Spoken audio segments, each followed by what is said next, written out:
Jövő év február 15-ig hosszabbították meg azt a határidőt, amikor az ország valamennyi EBE mikrocsippel kell rendelkezzen. Sajnos a nyugaton már évek óta tökéletesen működő kezdeményezés nálunk zögykölődve halad. A kutyatartó gazdák többsége egyáltalán nem igyekszik csippezés céljából állatorvoshoz vinni kutyáját. Pedig az úgynevezett azonosító berendezés nagyon hasznos lehet, hisz a csippen található szám segítségével másodpercek alatt azonosítani lehet az EBE-t, annak minden adatával és a kor történetével együtt.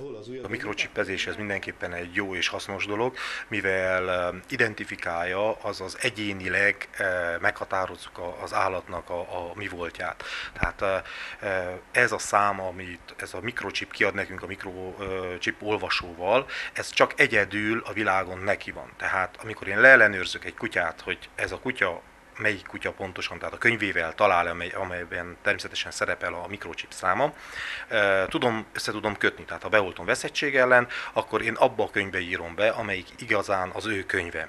Tehát minden állatorvosi beavatkozást, az biztosan, hogy az ő könyve, és biztosan, hogy ő kapja meg. És ezáltal tudjuk követni az állatnak úgymond az állatorvosi történelmét. Az állatorvos elmondása szerint a művelet nem időigényes, így előzetes bejelentkezés nélkül is várják a gazdikat és a kutyáikat. A mikrocsipezéshez szükséges természetesen a kutya, természetesen szükséges a volt egészségügykönyve, és a gazdának a személyigazolványa, mert azt szerint tudjuk bevezetni az online regiszterbe, amely egy országos regiszter.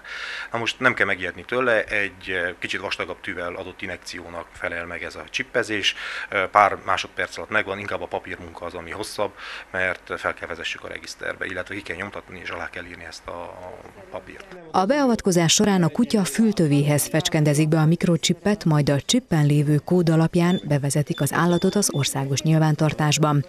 Az eljárás, amelynek során új egészségügyi könyvet is kiállítanak a kutyának, Székelyudvarhelyen 50 lejbe kerül. Egyébként a városban mintegy 2000 a nyilvántartott ebek száma.